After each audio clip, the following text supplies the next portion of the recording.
kuat roh dan jiwaku. Tangan-Mu Tuhan selalu ku nantikan, di setiap langkahku percaya. Firman-Mu berkata Kau besertaku, bahkan kuat roh dan jiwaku.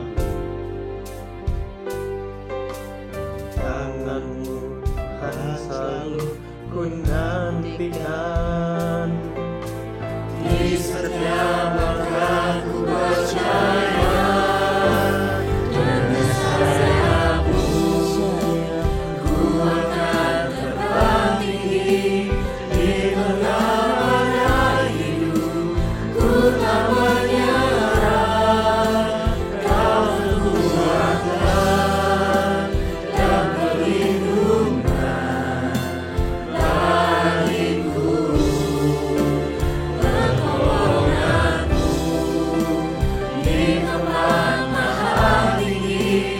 Ku mengangkat aku berserah, Kau ku nantikan, Kau yang ku sembah, Yesusku, Rajaku.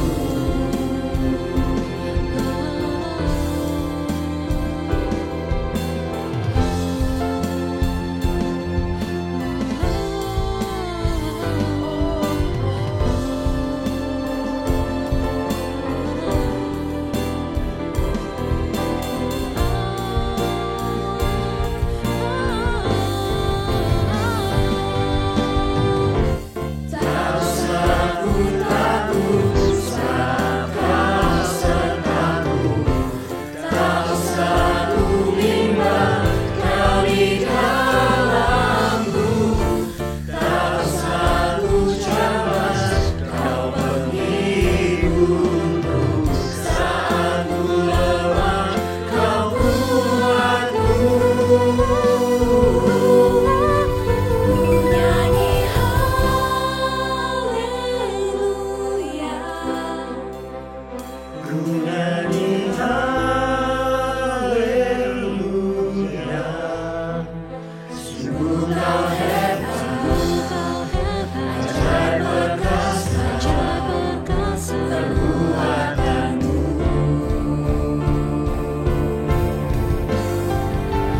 Ku nyanyi haleluya, ku nyanyi haleluya, sungguh Kau hebat, ajaib perkasa perbuatanmu. Sungguh Kau hebat, ajaib perkasa perbuatanmu. Di hidupku,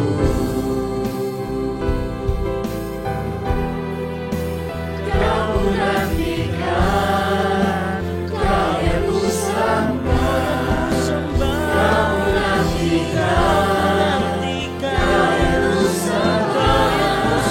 Kau ku nantikan, Kau yang ku sembah, Yesusku, Rajaku.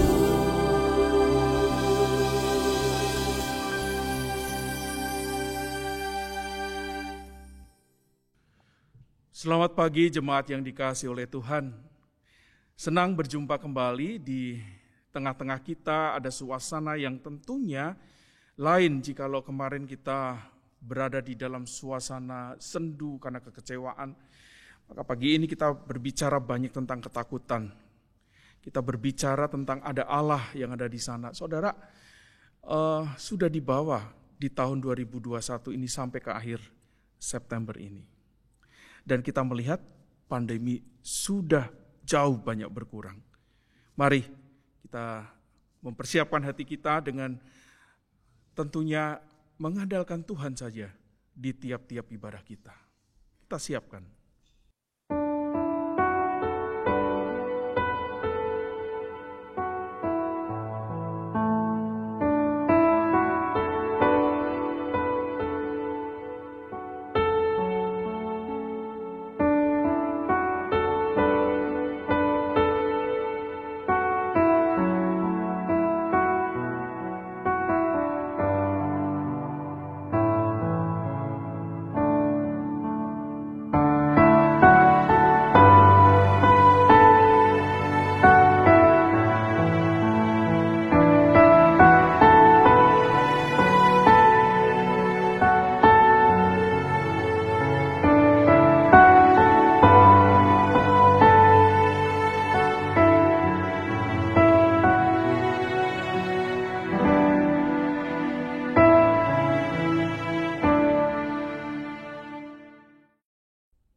Ibadah kita pada minggu perayaan iman ini, kita mulai di dalam nama Allah Bapa, Allah Putra, dan Allah Roh Kudus yang sudah menjadikan langit dan bumi.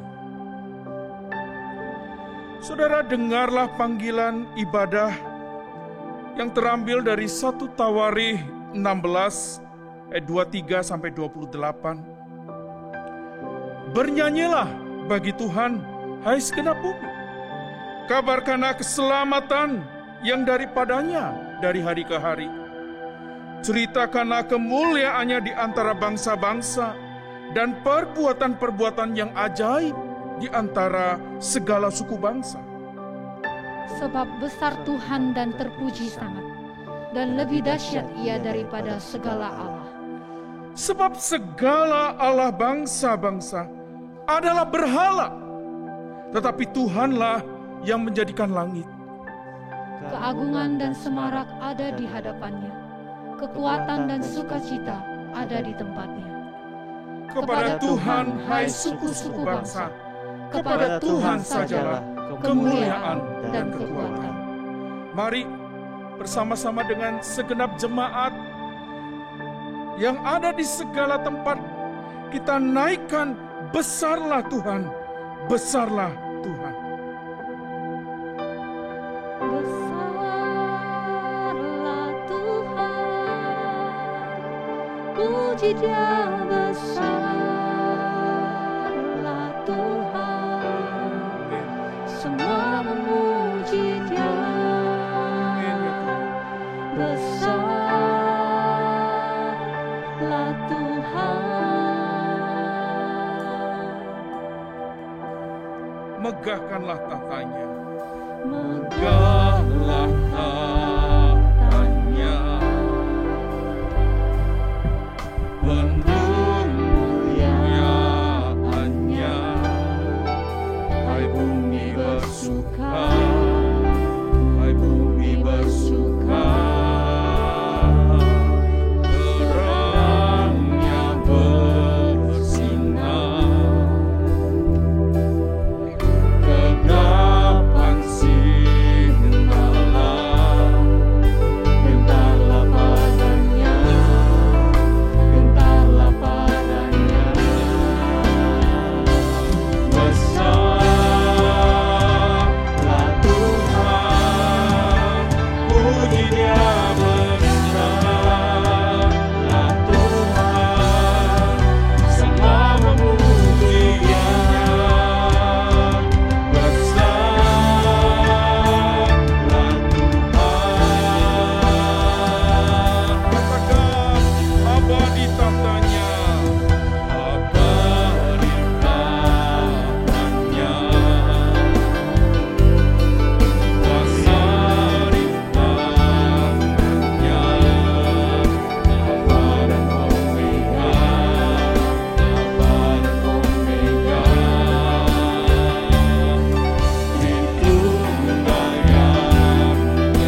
layak dipuji.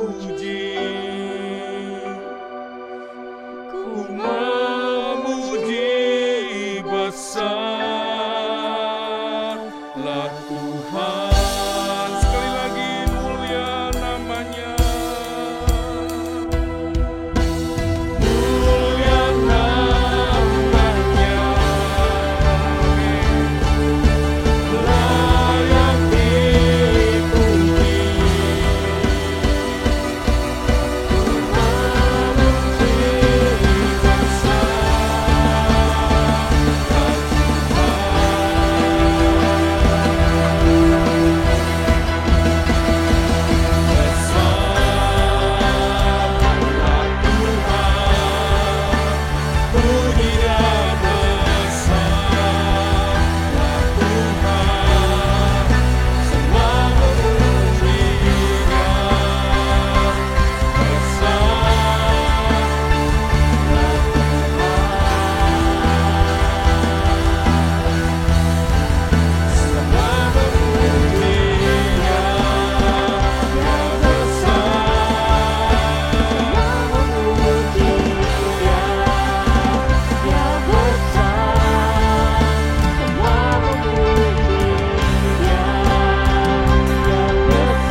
Kita datang kepada Tuhan. Bapa yang baik, kami mengucap syukur ya Tuhan. Karena sesungguhnya di banyak ketakutan-ketakutan yang terus menghantui kami. Ada banyak kekhawatiran-kekhawatiran yang terus menggelayutin hidup kami selama pandemi ini Tuhan. Kami mendengar ada banyak orang-orang berkeluh kesah dan bahkan mereka seakan-akan menghadapi bahaya di mana mereka tidak lagi bisa menghindari lagi. Ada banyak keluarga yang kemudian juga harus meratapi bagaimana cara untuk hidup esok, 1 minggu ke depan, 2 minggu ke depan, 1 bulan, kapan pandemi ini akan berakhir. Ada banyak ketakutan-ketakutan yang mewarnai kami ya Tuhan. Tetapi kami mengucap syukur sampai dengan hari ini, detik ini, di tengah banyak kekhawatiran yang betul-betul menguasai kami, kami masih mampu melihat ada Tuhan. Ada Tuhan yang besar, ada Tuhan yang dahsyat. Ada Tuhan yang luar biasa menolong kami. Ada Tuhan yang begitu amat baik kepada kami. Di tengah banyak kekhawatiran kami masih bisa untuk menikmati makanan. Di tengah banyak ketakutan karena pandemi kami masih bisa memiliki tubuh yang kuat, tubuh yang sehat. Meskipun kami juga mendengar, melihat ada banyak orang-orang yang terkena sakit ini ya Tuhan. Kami mengucap syukur untuk pemeliharaan-Mu bagi keluarga-keluarga survival yang mereka kemudian harus berjuang dengan amat berat karena ada COVID di dalam tubuhnya. Dan mereka kemudian dibawa oleh Engkau sendiri berhasil pulih, berhasil sembuh. Kami mengucap syukur ya Tuhan. Kami mengucap syukur untuk banyak hal, hikmat yang luar biasa yang Engkau katakan, Engkau nyatakan bagi kami. Melewati kesulitan-kesulitan, ada banyak pintu yang bisa Engkau bukakan bagi kami. Ketika kami khawatir seakan-akan pintu itu tertutup dan tidak pernah terbuka. Engkau memberi hikmat bagi kami ya Tuhan, kami mengucap syukur.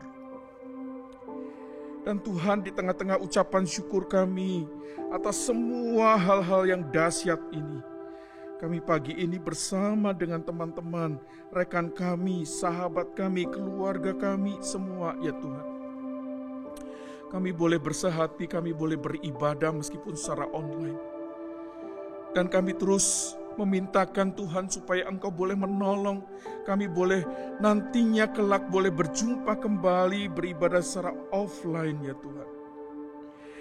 Dan di tengah banyak hal-hal yang seperti ini, kami datang sekali lagi kepada Tuhan juga.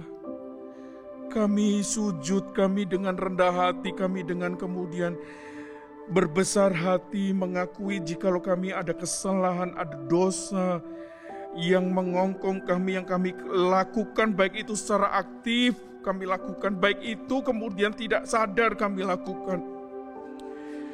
Baik itu secara verbal, dosa-dosa kami katakan. Baik itu secara perilaku kami lakukan dengan kesadaran kami, ya Tuhan, kami mohon ampun. Karena keegoisan kami. Karena ada hal-hal yang membelenggu kami, kedagingan kami. Kami tidak bisa lepas dari itu semua, ya Tuhan, ampuni kami. Ampuni kami kalau kami menyakiti teman kami, sahabat kami, saudara kami. Kami tidak bisa menolong orang-orang padahal kami harusnya mampu, tetapi kami menahan kekuatan kami. Tangan kami tidak kami buka untuk menolong mereka. Ampuni ya Tuhan. Karena ada sifat egois mementingkan diri sendiri itu. Tuhan, pagi ini kami memintakan rahmat daripada-Mu. Memasuki ibadah ini semakin jauh, biarlah rahmat-Mu itu menolong kami. Menyadarkan kami untuk mampu melihat kami harusnya menjadi ciptaan yang baru, yang betul-betul bebas dari ketakutan akan dosa karena kami menjadi orang yang sudah dimenangkan dari dosa. Ini seru doa kami Tuhan, ini ucapan syukur kami Tuhan, ini juga pengakuan dosa kami Tuhan. Di dalam nama Tuhan Yesus kami berdoa. Amin. Saudara, dengarlah berita anugerah dan petunjuk hidup baru yang terambil dari 1 Yohanes 4 ayat 10 dan ayat yang ke-18a. Inilah kasih itu. Bukan kita yang telah mengasihi Allah, tetapi Allah yang telah mengasihi kita. Dan yang telah mengutus anaknya sebagai pendamaian bagi dosa-dosa kita. Di dalam kasih tidak ada ketakutan. Kasih yang sempurna melenyapkan ketakutan. Saudara, mari bersama-sama kita naikkan satu pujian yang mengungkapkan sukacita kita karena kita dibebaskan sebetulnya dari banyak ketakutan-ketakutan. Kita pujikan pujian ini, sukacita ku sembahkan.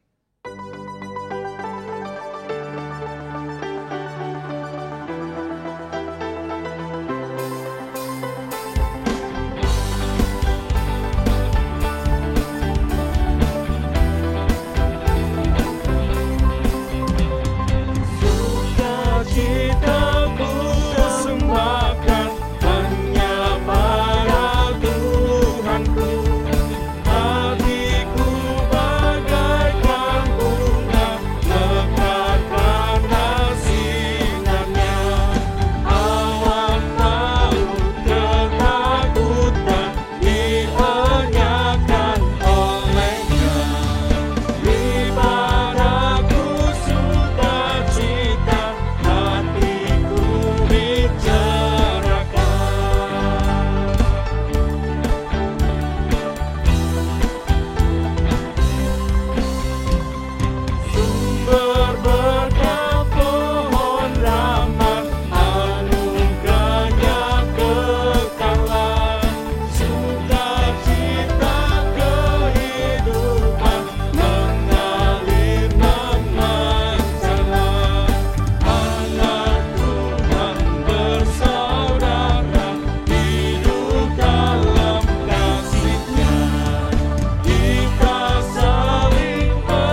Saudara yang sekarang ini penuh dengan keberanian menghampiri tahta Tuhan, mari bersama-sama dengan orang-orang di segala tempat dan sepanjang abad, kita perbarui iman kita demikian. Aku percaya pada Allah, Bapa yang Maha Kuasa, Khalik langit dan bumi, dan kepada Yesus Kristus, anaknya yang tunggal Tuhan kita, yang dikandung daripada Roh Kudus, lahir dari anak darah Maria, yang menderita sengsara di bawah pemerintahan Pontius Pilatus, disalibkan, mati dan dikuburkan, turun ke dalam kerajaan maut. Pada hari yang ketiga, bangkit pula dari antara orang mati, naik ke surga, duduk di sebelah kanan Allah, Bapa yang Maha Kuasa, dan dari sana Ia akan datang untuk menghakimi orang yang hidup dan yang mati. Aku percaya kepada Roh Kudus, gereja yang kudus dan am, persekutuan orang kudus, pengampunan dosa, kebangkitan tubuh, dan hidup yang kekal. Amin. Jemaat semua dipersilakan duduk kembali. Saudara yang terkasih, tentunya setiap saudara dan saya melewati waktu-waktu ini pastinya penuh dengan ketakutan. Ada banyak sebab yang membuat saudara dan saya takut, termasuk juga pandemi. Tetapi pagi ini kita mau belajar di tengah banyak ketakutan, situasi-situasi yang memburuk, saudara dan saya harusnya menemukan tempat perlindungan yang kekal itu. Dan firman yang nantinya akan diuraikan bicara banyak. Bahwa ketakutan-ketakutan seharusnya tidak menjadikan alasan saudara untuk berlindung kepada Tuhan. Berlindunglah kepada Dia, karena Dia adalah perlindungan saudara dan saya. You are my hiding place. Kau perlindunganku. Dikala aku takut, aku percaya ada Engkau di sana. Kita pujikan pujian.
Yang selalu ketakutan,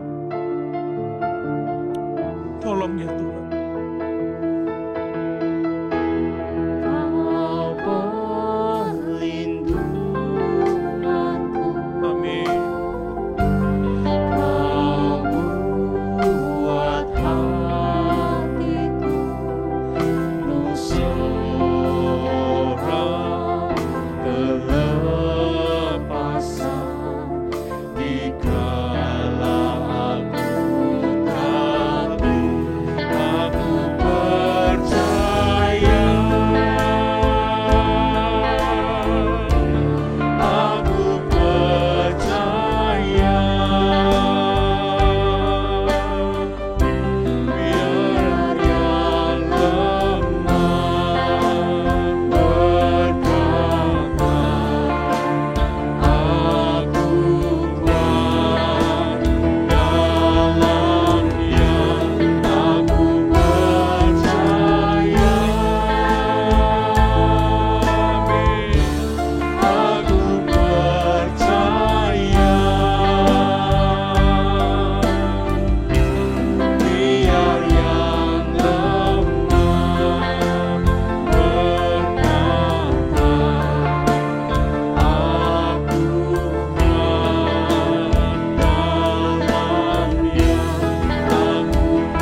kesulitan ini dengan tetap bergantung kepadamu ya Tuhan.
Selamat pagi jemaat yang dikasihi Tuhan. Sebelum kita membaca firman, mari kita masuk di dalam doa, mohon Roh Kudus menolong kita mengerti firman-Nya. Kita berdoa. Bapa Surgawi, ini kami yang terbatas. Roh Kudus yang mengilhami firman-Mu boleh menuntun kami membacanya dan mengajar kami untuk mengerti apa yang Tuhan mau katakan melaluinya. Kami rindu Tuhan berbicara terus kepada kami di tengah kehidupan di dunia ini dengan pergumulan-pergumulan yang kami alami. Sehingga kami memperoleh tuntunan, teguran, dan bimbingan dari Tuhan.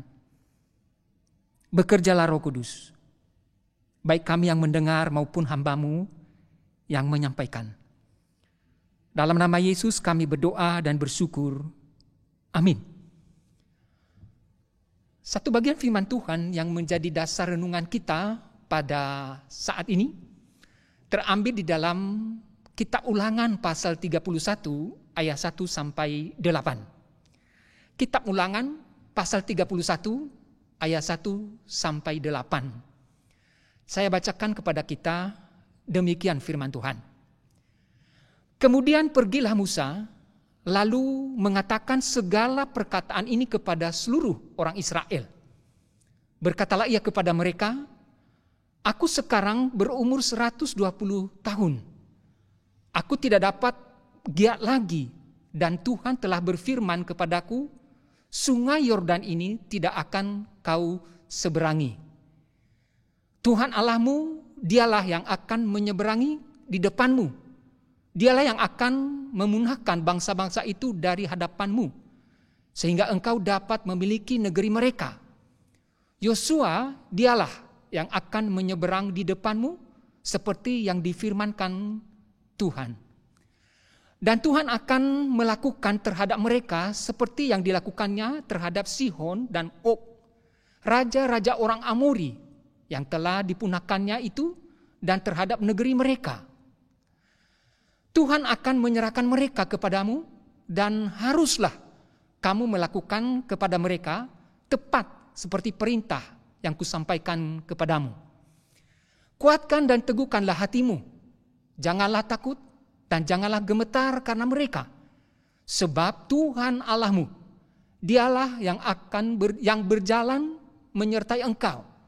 Ia tidak akan membiarkan engkau dan tidak akan meninggalkan engkau.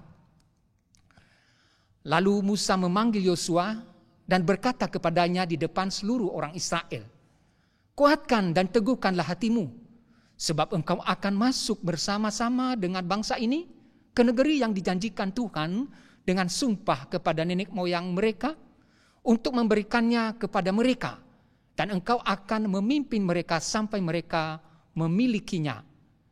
Sebab Tuhan, Dia sendiri akan berjalan di depan. Dia sendiri akan menyertai engkau. Dia tidak akan membiarkan engkau dan tidak akan meninggalkan engkau. Janganlah takut dan janganlah patah hati. Demikian pembacaan firman Tuhan. Bapak Ibu, kejadian serangan 11 September tahun 2001 yang barusan beberapa hari lalu orang Amerika memperingatinya, yang memakan korban lebih dari 3.000 orang. Menurut berita, satpam dan pemadam kebakaran polisi meninggal dunia sekitar 500 atau 400 orang lebih.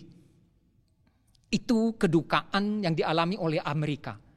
Bapak Ibu, ada hal-hal yang membuat mereka begitu takut, yang menjadi selama ini kebanggaan mereka, yaitu Pentagon yang menjadi pusat militer Amerika, yang diklaim memiliki peralatan super canggih. Tidak bisa mendeteksi pesawat yang dibawakan oleh para teroris. Memiliki peralatan yang super canggih, tetapi seolah tidak berfungsi mendeteksi pesawat-pesawat yang menyerang WTC Pentagon dan tempat-tempat yang lain. Begitu juga tentara Amerika terkenal dengan kemampuan yang sangat mumpuni, terlatih. Di beberapa negara dengan misi mereka itu terlihat. Tetapi tentara ini tidak menjamin keamanan sehingga terjadi penyerangan 11 September ini. Seolah-olah tentara terpaku melihat apa yang terjadi dan tidak bisa berbuat apa-apa, melindungi rakyat Amerika Serikat. Sehingga seorang anggota Al-Qaeda memberikan ejekan dengan berkata, Amerika hanya macan kertas, rapuh, kalau bertemu dengan api terbakar. Nah, Bapak Ibu, ini yang membuat mereka berani menyerang WTC atas pemahaman ini. Ini pengenalan ini keluar dari pengalaman-pengalaman mereka sebelumnya, di mana mereka mengebom pangkalan Amerika Serikat. Banyak korban jiwa, makanya anggota Al-Qaeda berkata macan kertas, rapuh. Bapak Ibu dan saudara yang dikasihi Tuhan, orang Amerika yang dikenal sebagai polisi dunia, labelnya dipertanyakan. Kenapa? Dia sendiri tidak bisa melindungi dirinya dari serangan teroris. Ada seorang teman saya yang pernah ke sana setelah kejadian penyerangan 11 September. Ketika namanya dilihat, maka polisi bandara itu sudah mulai ragu. Sehingga teman saya ini mengalami pemeriksaan lebih daripada 6 jam. Sebentar dia dipanggil, dilihat wajahnya, dilihat tanda pengenalnya. Seolah bagian keamanan bandara itu kurang percaya. Setelah 6 jam lebih, baru dia bisa keluar. Nah Bapak Ibu, mengapa rakyat Amerika setelah serangan 11 Maret mengalami ketakutan atau fobia seperti ini? Ketika mereka melihat orang yang berjenggot, ketika mereka melihat orang yang berambut panjang, mereka mengalami fobia, ketakutan, menghindari orang itu. Hal ini disebabkan bahwa kepercayaan mereka selama ini disandarkan kepada tempat yang salah, yaitu kepercayaan diri. Dan disinilah kita tahu bahwa yang bersifat materi itu, yang mereka andalkan itu, fana adanya, terbatas adanya, tidak bisa menolong mereka, tidak bisa menjaga keamanan mereka, sehingga mereka putus asa. Dan itulah yang membuat mereka sangat ketakutan. Bapak Ibu, di dalam bagian firman Tuhan yang kita baca tadi. Bangsa Israel mengalami ketakutan yang mirip. Mengalami ketakutan yang luar biasa. Itu terlihat dari kata-kata Musa. Dia ulang kata jangan takut. Nanti kalau kita baca di dalam kitab Yosua pertama dan seterusnya, malaikat Tuhan sendiri juga mengulang kata yang sama, jangan takut. Secara khusus kepada Yosua. Jadi sebenarnya bangsa ini termasuk Yosua mengalami ketakutan. Bapak Ibu, pada waktu itu, yaitu di dalam kitab Ulangan, posisi mereka itu sedang akan memasuki tanah Kanaan. Sebagian yaitu sebelah timur Sungai Yordan mereka sudah kuasai. Dan 2,5 suku sudah mendiami itu. Sekarang mereka tidak akan menyeberangi Sungai Yordan dan akan menguasai tanah Kanaan di sebelah barat. Bapak Ibu, generasi ini adalah generasi yang tidak melihat dengan mata kepala sendiri. Perbuatan-perbuatan ajaib Tuhan, keperkasaan Tuhan ketika mereka keluar dari Mesir. Bagaimana dengan 10 tulah Allah menunjukkan Dia yang maha kuasa dengan mempermainkan dewa-dewa Mesir dan mereka kalah. Generasi ini tidak melihat itu. Begitu juga ketika mereka menyeberangi Laut Teberau. Di mana Tuhan dengan hanya berkata kepada Musa mengangkat tongkatnya. Maka air laut tersibak. Di tengahnya kering. Itu mereka tidak saksikan. Yang sebenarnya tanda-tanda mukjizat ini menumbuhkan dan meneguhkan iman mereka. Dan mengetahui siapa Allah yang memimpin mereka. Mereka tidak melihat semuanya ini. Sehingga iman mereka sepertinya rapuh. Belum lagi pemimpin mereka seperti yang tadi diungkapkan oleh Musa akan meninggalkan mereka selamanya. Terjadi pergantian pemimpin. Selama ini mereka dipimpin orang yang begitu luar biasa, yang karismatik, yang dipakai oleh Tuhan. Mereka berpikir belum tentu Yosua bisa seperti itu. Nah, ini yang menimbulkan ketakutan dan kekhawatiran tersendiri di dalam diri mereka. Belum lagi bangsa ini ketika mereka keluar dari Mesir buru-buru hanya bisa membawa sedikit perbengkalan. Peralatan perang tentu tidak bisa. Tidak mungkin mereka bawa. Karena itu membebani mereka. Nah, ini generasi ini tidak siap berperang. Padahal ketika Musa mengirim mata-mata mengintai daerah sebelah barat Sungai Yordan. Mereka mendapatkan informasi bahwa orang-orang di sana raksasa, besar-besar orangnya. Nah, mungkin kita masih ingat Goliat. Bagaimana Goliat itu begitu besar ketika bertemu dengan Daud sehingga ia menganggap sepele Daud. Nah, orang-orang di sana besar-besar. Belum lagi kota-kotanya itu kota-kota yang berkubu. Sampai kalau kita membaca nanti di Yosua, rumah Rahab bisa didirikan di atasnya. Jadi lebarnya berapa meter, tingginya sekian. Itu tidak gampang untuk dirubuhkan dan dikalahkan. Nah, mungkin ini yang membuat bangsa ini takut. Makanya Musa memerintahkan mereka untuk tidak takut, jangan gentar. Bapak Ibu, Musa dulu pernah mengalami ketakutan yang mirip. Itu dulu. Yaitu ketika Tuhan mengutus dia di Gunung Horeb untuk membawa bangsa ini keluar dari Mesir. Sampai dia berdebat dengan Tuhan begitu lama.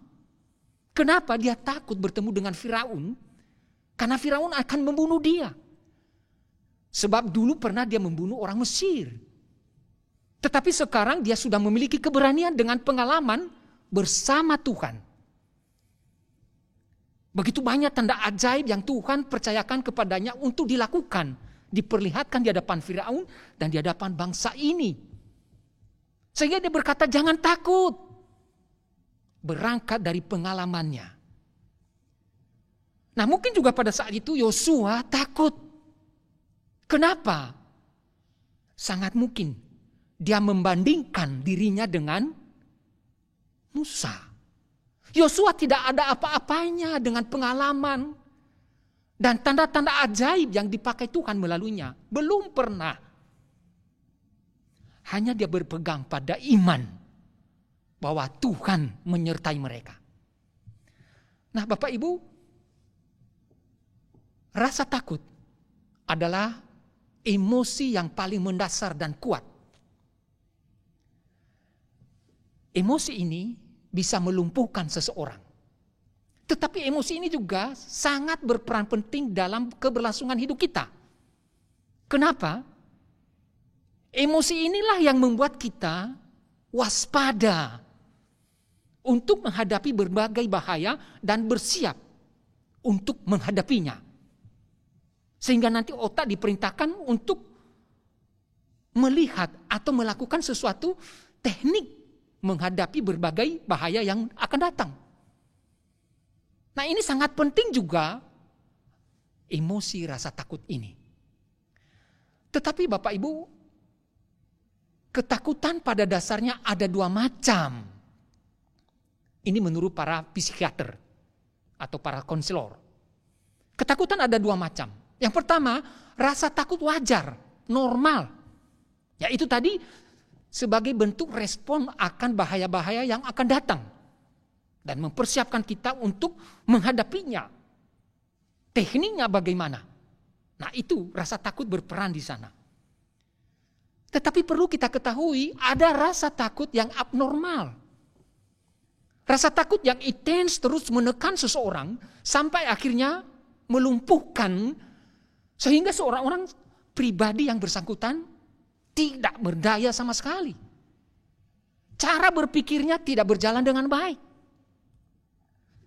Sehingga dia tidak bisa berbuat apa-apa. Hanya bisa mengeluh. Hanya bisa menyalahkan orang lain. Bahkan bisa dia membunuh diri. Sebagai upaya yang terakhir di dalam usahanya. Karena dia merasa tidak bisa ngapa-ngapain. Sudah putus asa. Dia bisa bunuh diri. Bapak Ibu, di tengah pandemi, membuka mata kita siapa kita sebenarnya. Manusia tidak ada apa-apanya. Ketika seseorang mungkin melihat keluarganya dijangkiti penyakit COVID dan dalam sekejap meninggal dunia, di mana sebelumnya sehat-sehat saja, tetapi justru secepat demikian hanya sekian 1 atau 2 hari meninggal dunia. Membuat dia ketakutan. Sehingga dengan pengalaman yang demikian banyak orang ketika keluar dan antre mungkin di tempat perbelanjaan. Kebetulan di depannya batuk-batuk. Lalu lagi tidak memakai masker. Wah, seolah-olah tiba-tiba tenggorokannya gatal. Dan sepertinya batuk. Dan setelah sampai di rumah, seolah-olah badannya itu meriang. Wah, itu ketakutan mencekam. Itulah orang-orang mengalami trauma atau fobia karena COVID ini. Atau sering kita sebut paranoid. Nah, inilah yang mungkin terjadi khususnya awal dan sampai sekarang mungkin dialami oleh orang tertentu. Ketakutan yang berlebihan. Walaupun ada kita tahu orang-orang juga sampai di Sumatera Utara berkata itu orang anggota DPR, saya mau makan itu COVID. Nah, tahu bagaimana orang itu sekarang? Apakah berani makan COVID? Belum lagi Bapak Ibu ditambah dengan kehancuran ekonomi yang betul-betul berantakan. Beberapa pengusaha terpaksa menutup usaha mereka karena terus merugi. Daripada semakin banyak utang, terpaksa mereka tutup dan mem-PHK banyak karyawan. Nah, PHK itu juga menambah ketakutan dan beban berat bagi orang-orang tertentu. Apalagi yang memiliki tanggungan, yaitu anggota keluarga banyak. Ada anak sekolah, biaya sekolah. Wah, itu membuat orang menjadi stres. Itu membuat orang sudah takut ditambahi dengan beban berat. Jatuh tertimpa tangga. Mungkin itu yang menggambarkan kondisi kita saat ini, Bapak Ibu. Ketakutan, dan mungkin itu fobia, itu ketakutan yang berlebihan ditambah dengan beban berat, permasalahan ekonomi. Itulah yang Bapak Ibu kita tahu, maka terjadi peristiwa-peristiwa yang aneh. Apa itu? Terjadinya pertengkaran-pertengkaran di tengah keluarga. Padahal sebelumnya banyak keluarga di dalamnya itu damai sejahtera, tenang, penuh sukacita. Kadang-kadang terjadi kendala, itu wajar. Tapi bisa diselesaikan. Selama pandemi, justru sepertinya pertengkaran, pertikaian di tengah keluarga itu menjadi intens. Dan itu juga berefek kepada angka perceraian meningkat. Khususnya di daerah-daerah tertentu di Indonesia. Dicatat oleh pemerintah daerah di sana, meningkatnya perceraian di tengah keluarga. Nah, itu juga menimbulkan ketakutan tersendiri khususnya bagi anak-anak. Bagaimana masa depan mereka? Bagi istri, ditambah lagi beban penderitaan. Kalau kita melihat di TV dan surat kabar, kriminalitas meningkat tajam. Di jalan raya ada pencopetan. Hati-hati kalau Bapak Ibu sedang telepon. Tiba-tiba ada seseorang yang lewat melalui sepeda motor, naik sepeda motor, lalu dijamret, diambil HP-nya. Berulang kali itu terjadi di beberapa kota di Indonesia, termasuk di Denpasar.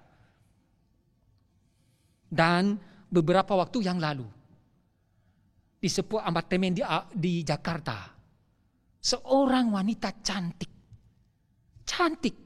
tapi menjatuhkan diri dari lantai 17. Nah, setelah sampai di dasar, badannya sudah meninggal dunia.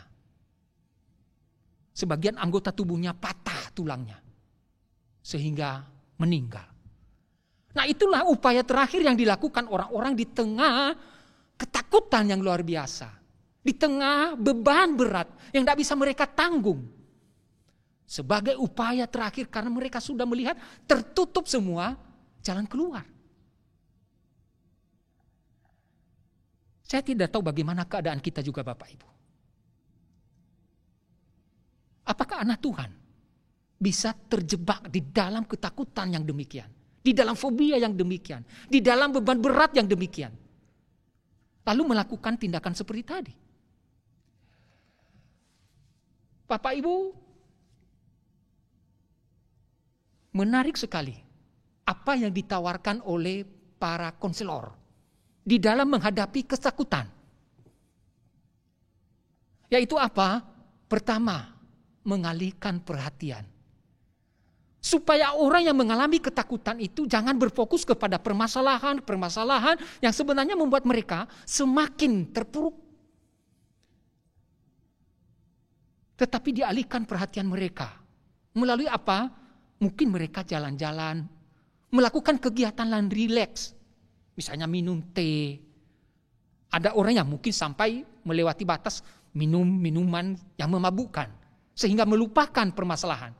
Padahal sebenarnya setelah mereka nanti kembali sehat, permasalahan masih ada, belum selesai. Kemudian berani menghadapinya. Itu yang ditawarkan oleh para konselor. Karena permasalahan itu harus dihadapi. Gak bisa dia pergi. Tetap menjadi permasalahan hidup kita. Sampai kita menyelesaikannya. Kemudian memikirkan hal-hal yang positif. Yang menyenangkan. Sehingga membuat kita rileks, segar. Dan yang terakhir, curhat kepada orang lain. Yang membuat kita bisa mengeluarkan unek-unek kita. Nah inilah yang ditawarkan oleh dunia. Para konselor, psikiater, mengalihkan perhatian, berani menghadapinya, memikirkan hal-hal yang positif, curhat kepada orang lain. Kalau kita melihat bagian firman Tuhan yang kita baca tadi, Allah melalui Musa seolah-olah melakukan itu. Tetapi ada yang berbeda, sangat menyolok. Apa itu? Sumbernya, sasarannya. Dunia mengandalkan materi yang ada di dunia ini. Tetapi fana adanya, terbatas. Makanya tadi orang Amerika mengalami fobia, ketakutan yang berlebihan. Karena mereka menyandarkan harapan mereka, pegangan mereka kepada hal-hal yang fana, yang ada di dunia ini. Sementara. Tetapi Alkitab melalui Musa, hari ini kita membaca, kita diarahkan kembali kepada Tuhan. Kembali kepada Tuhan.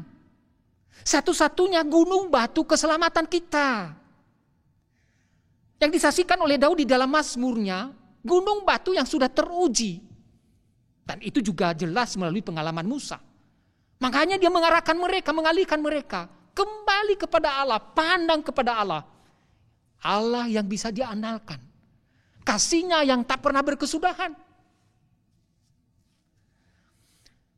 Begitu juga Musa. Mengatakan kepada mereka, jangan takut, artinya berani menghadapi, tetapi bersama dengan Allah. Mengandalkan penyertaan Tuhan. Karena Tuhan sudah berjanji seperti tadi dikatakan kepada orang Israel dan Yosua. Aku menyertai engkau, Allah menyertai engkau. Dan tak pernah meninggalkan engkau. Begitu juga Musa mengingatkan hal-hal yang positif, yaitu hal-hal yang baik. Yang telah Tuhan lakukan. Yang menjadi momen yang sangat bisa menguatkan iman mereka. Apa? Bagaimana bangsa ini keluar dari Mesir. 10 tulah. Dan di sana terlihat keperkasaan Tuhan mengalahkan dewa-dewa Mesir. Begitu juga waktu mereka menyeberangi Laut Teberau. Bangsa Israel tidak usah susah-susah membuat jembatan. Mereka hanya menunggu saja. Dan Allah memerintahkan Musa sehingga masalah itu selesai. Mereka melewatinya, di tengahnya kering. Satu orang pun tidak ada yang meninggal dunia. Nah itu yang diperingatkan Musa bagi mereka. Kemudian begitu juga seolah Musa berkata, curhatlah kepada Tuhan. Berdoalah kepada Tuhan, bersandarlah kepada Tuhan. Jelas itu tuh Musa lakukan. Setiap ada pergumulan-pergumulan dan kesulitan yang mereka hadapi. Nah Bapak Ibu, jangan takut. Mungkin itu pengalaman Musa. Karena dulu dia pernah mengalami ketakutan yang mirip-mirip. Yaitu tadi ketika Tuhan mengutus dia. Tetapi sekarang dia menjadi berani karena pengalaman itu membentuk dia. Bersama Allah ada kekuatan yang luar biasa. Ada perlindungan. Allah menjadi andalan satu-satunya. Nah Bapak Ibu, Yosua juga mungkin mengalami ketakutan. Dia membandingkan dirinya dengan Musa, tidak ada apa-apanya. Dia hanya berpegang kepada janji yang dikatakan oleh Musa tadi. Dan itu janji Allah. Bahwa Tuhan menyertai dia.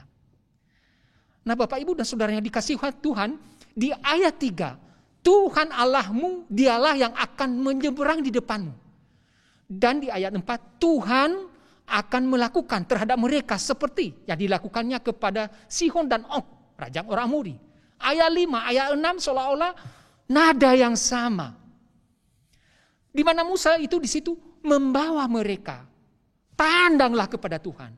Beralihlah fokusmu bukan kepada permasalahanmu, tetapi kepada Tuhan yang telah berjanji dan menjanjikan tanah Kanaan itu, dan telah berjanji menyertai engkau. Bapak Ibu, Musa membawa mereka kepada satu objek yang bisa diandalkan. Perkataan Tuhan Allahmu menyeberang di depanmu, seolah-olah Musa membawa kepada mereka lebih jauh lagi ke dalam. Apa itu? Bahwa Tuhanlah yang melakukan segala sesuatu di dalam segala pergumulan mereka. Selama perjalanan bangsa ini keluar dari Mesir sampai sekarang, Tuhanlah yang terus bekerja, melakukan sesuatu tanda ajaib dengan tangan yang perkasa. Bangsa Israel hanya melakukan tindakan-tindakan yang mudah. Ketika mereka keluar dari Mesir hanya mempersiapkan Paskah dan siap-siap berjalan, itu saja. Kan gampang bukan? Tidak sulit. Ketika mereka menyeberangi Laut Teberau, mereka hanya menunggu. Ya, sebelumnya mereka bersungut-sungut. Musa diperintahkan Tuhan mengangkat tongkatnya. Tuhanlah yang melakukan semuanya itu. Tuhanlah yang mengeringkan Laut Teberau sehingga kering di tengah. Di dalam Yosua pasal 10 ayat 14. Jelas di sana Tuhan yang berperang kepada bangsa Israel. Bapak Ibu dan Saudara dikasihi Tuhan, Musa meyakinkan mereka. Dan ternyata kalau kita melihat nanti di dalam Yosua, itu berhasil. Bapak Ibu dan Saudara dikasihi Tuhan, di dalam kegiatan remaja yaitu pembekalan kelas 12. Kelas 3 SMA yang akan nanti lulus dan melanjutkan studi yaitu ke perguruan tinggi. Nah, kebanyakan mereka itu mengalami ketakutan, mengalami kebingungan, memilih jurusan. Ada juga yang bingung karena berlawanan dengan apa yang dikatakan orang tua. Akhirnya kita mengundang anak-anak yang remaja yang sudah lulus, bahkan yang sudah kuliah. Nah, ketika anak-anak ini bersaksi bagi mereka untuk meneguhkan mereka bahwa rata-rata merasa takut tidak lulus, merasa takut nilainya buruk, merasa takut nanti dimarahin orang tua. Dan ternyata itu tidak terjadi dan tidak menjadi kenyataan. Anak-anak lulus ini dengan nilai yang sangat fantastik, 3,9, 4, lebih. Ada juga yang dulu takut tidak ada teman, justru terlibat di dalam kegiatan senat di kampus. Apakah tidak ada teman? Ada. Jadi Bapak Ibu, ini membuktikan kepada kita, kadang-kadang ketakutan itu ketakutan bayangan kita, tapi sebenarnya tidak menjadi kenyataan. Apalagi sebagai anak Tuhan. Tuhan bersama dengan kita, sama dengan berjanji kepada bangsa Israel. Dia juga berjanji kepada kita, menyertai kita. Berikutnya adalah hal yang perlu kita lakukan, yaitu bagaimana kita melakukan firman-Nya. Ulangan pasal 31 ayat 5, harus kamu melakukan kepada mereka tepat seperti yang aku sampaikan kepada kamu hari ini. Kalimat ini menuntut bangsa Israel taat. Sederhana. Taat perintah Tuhan melalui Musa Yosua. Ketika mereka taat berhasil. Misalnya Tuhan memerintahkan mereka bagaimana menyeberangi sungai Yordan. Yaitu para pengangkut peti suci hanya berdiri di tepi sungai Yordan, lalu sungai Yordan kering. Ketika juga mereka waktu menyerang kota Yeriko, hanya disuruh mengelilingnya. Dari hari ke hari sampai hari ke-7 kali, lalu berteriak. Tembok runtuh dan mereka menguasainya. Tetapi ketika mereka tidak taat, maka mereka mengalami kegagalan, bahaya, bahkan ada yang binasa. Contohnya adalah Akan. Waktu mereka menguasai kota Yeriko, Tuhan sudah memerintahkan mereka untuk menguduskan diri dan menguduskan barang-barang emas di kota itu. Tetapi Akan mengambilnya, mencurinya. Tetapi kemudian kejahatannya terkuat ketika bangsa Israel mengalami kekalahan menyerang kota Ai. Undian diundi, kemudian Akan kena, kemudian dia dilempari batu sampai mati. Intinya bangsa ini berhasil ketika mereka taat. Begitu juga kita di dalam kehidupan kita Bapak Ibu. Ada firman Tuhan yang sebenarnya menuntun kita dan semestinya kita taat. Seorang teman bertemu di rumah duka. Dan dia menseringkan sudah beberapa tahun mereka menikah dan belum punya anak. Setelah panjang bicara, akhirnya saya sarankan dia, kamu istirahat 3 bulan, ambil cuti bersama istrimu, cuti. Kamu makan makanan sehat, berolahraga.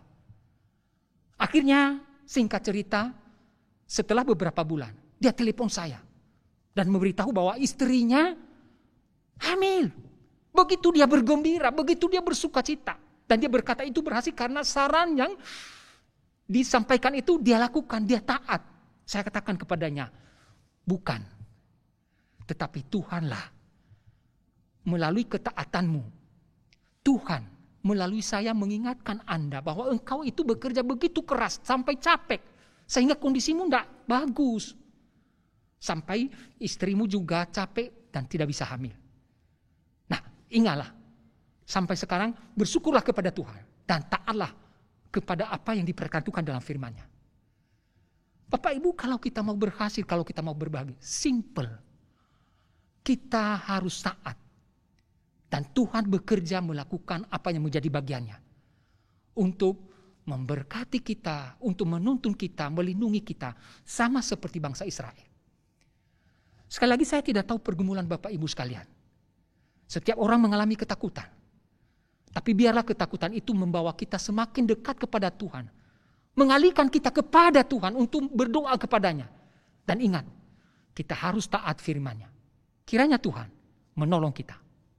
Amin. Mari kita berdoa Bapak Ibu.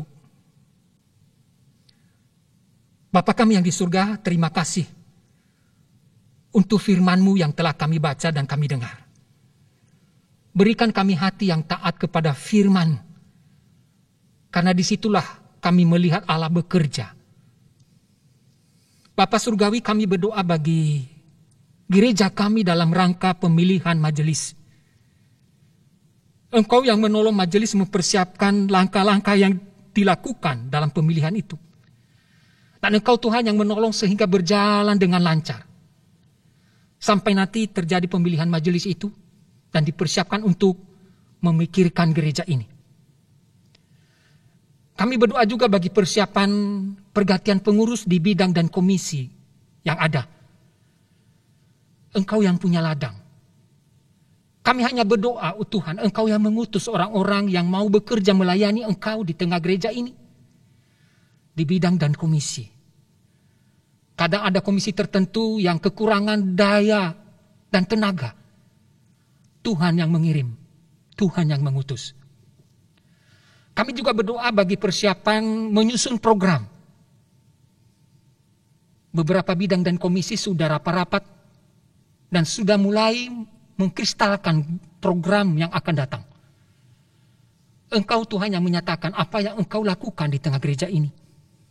Sehingga dengan itulah kami boleh bertumbuh di dalamnya baik yang melayani maupun yang dilayani. Kasihanilah gereja kami ya Tuhan. Bapak, tetap kami berdoa bagi bangsa dan negara kami. Di tengah kondisi pandemi yang masih belum selesai, kami bersyukur. Ada penurunan penyebaran khususnya di Bali. Terima kasih ya Tuhan. Engkau yang menolong pemerintah pusat dan daerah boleh bekerja sama dan bekerja keras. Di tengah kondisi yang tidak mengenakan ini.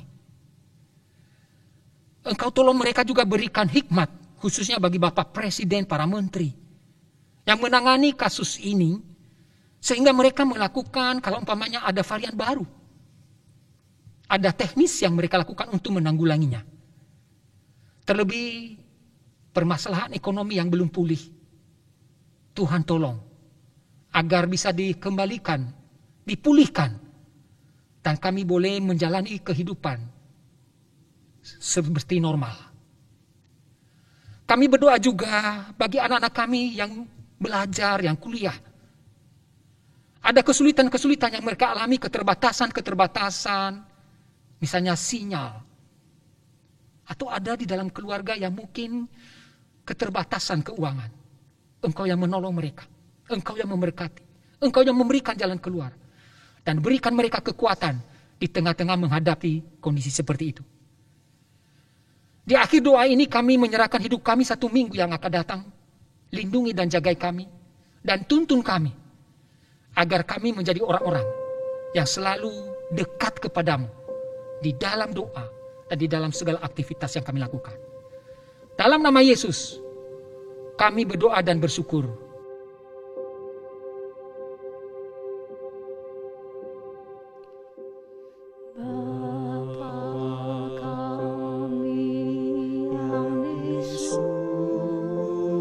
surga, dikuduskanlah nama-Mu. Datanglah kerajaan-Mu, jadilah kehendak-Mu di bumi seperti di surga. Berikanlah pada hari ini makanan kami secukupnya, dan ampunilah kesalahan kami seperti kami mengampuni sesama. Dan jangan bawa kami ke dalam cobaan, lepaskan kami dari yang jahat. Karena Kau yang mempunyai kerajaan, kuasa dan kemuliaan sekarang sampai selamanya.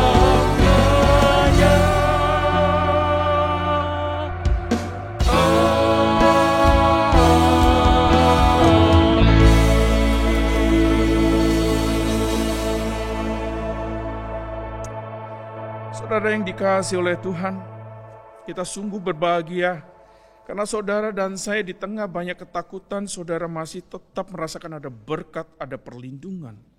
Dan tentunya itu semua karena perbuatan-perbuatan ajaib yang gak pernah saudara dan saya pernah minta sekalipun, itu disediakan oleh Tuhan. Kita patut mengucap syukur. Mari kita mengucap syukur, kita memberi bagi rumah Tuhan.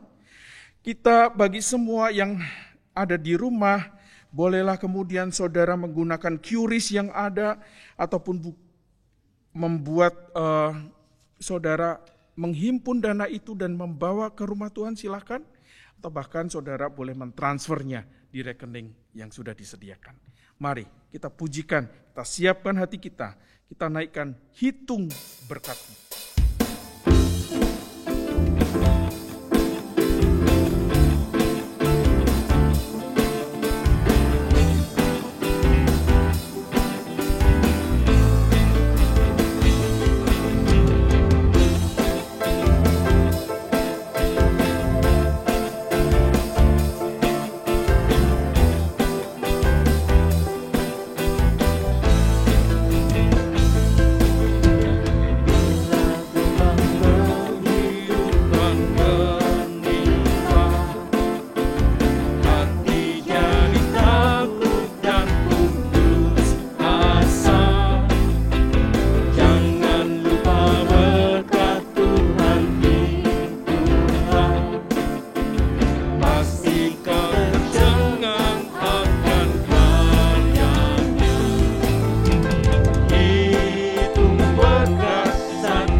Mari kita bawa persembahan yang saudara sudah berikan, kita naikkan kepada Tuhan. Mari kita berdoa. Bapa yang baik, kami mengucap syukur ya Tuhan. Di tengah-tengah banyak kesulitan, Kau tetap memberkati kami. Apapun yang kami terus gumulkan selama pandemi ini, kami mampu tetap melihat ada penyertaan, ada berkat tersendiri di tengah banyak kesulitan ini. Kami mengucap syukur, kami boleh menikmati pekerjaan kami, usaha kami boleh menikmati kesehatan, kami mengucap syukur. Dan biarlah Tuhan, apa yang kami beri pada hari ini, itu tidaklah memang sebanding dengan apa yang telah Engkau karuniakan berikan bagi kami. Tapi biarlah ya Tuhan, kami mau ya Tuhan, persembahan ini betul-betul Engkau kuduskan, Kau sucikan, itu boleh menjadikan berkat tersendiri bagi setiap jemaat-Mu di tempat ini. Dan biarlah Engkau juga yang kemudian mengaruniakan hikmat bagi mereka yang Engkau tunjuk untuk mengelolanya ya Tuhan. Kami menyerahkan semuanya ini. Di dalam nama Tuhan Yesus kami berdoa. Amin. Saudara, kita sudah tiba di penghujung daripada ibadah ini. Saudara dan saya diundang untuk bersama-sama menaikkan segala pujian hanya untuk Dia. Doksologi, doa berkat akan disampaikan oleh hambanya.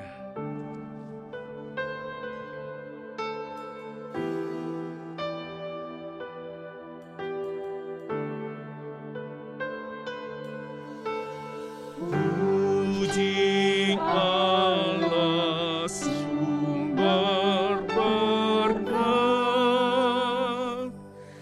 puji Dia semua ciptaannya,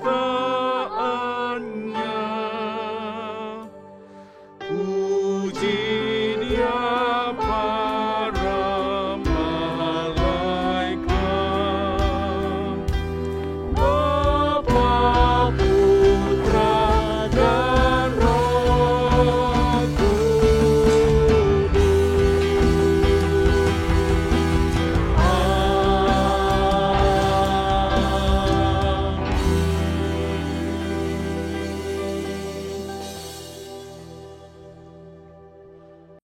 Jemaat yang dikasihi Tuhan, pulanglah dan terimalah berkat. Damai sejahtera dari Allah Bapa, kasih daripada Yesus Kristus yang tak pernah berkesudahan, pertolongan Roh Kudus yang menolong kita dan menopang kita di dalam ketakutan kita, di dalam kekhawatiran kita, dari sekarang sampai selama-lamanya. Amin.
Ibadah selesai.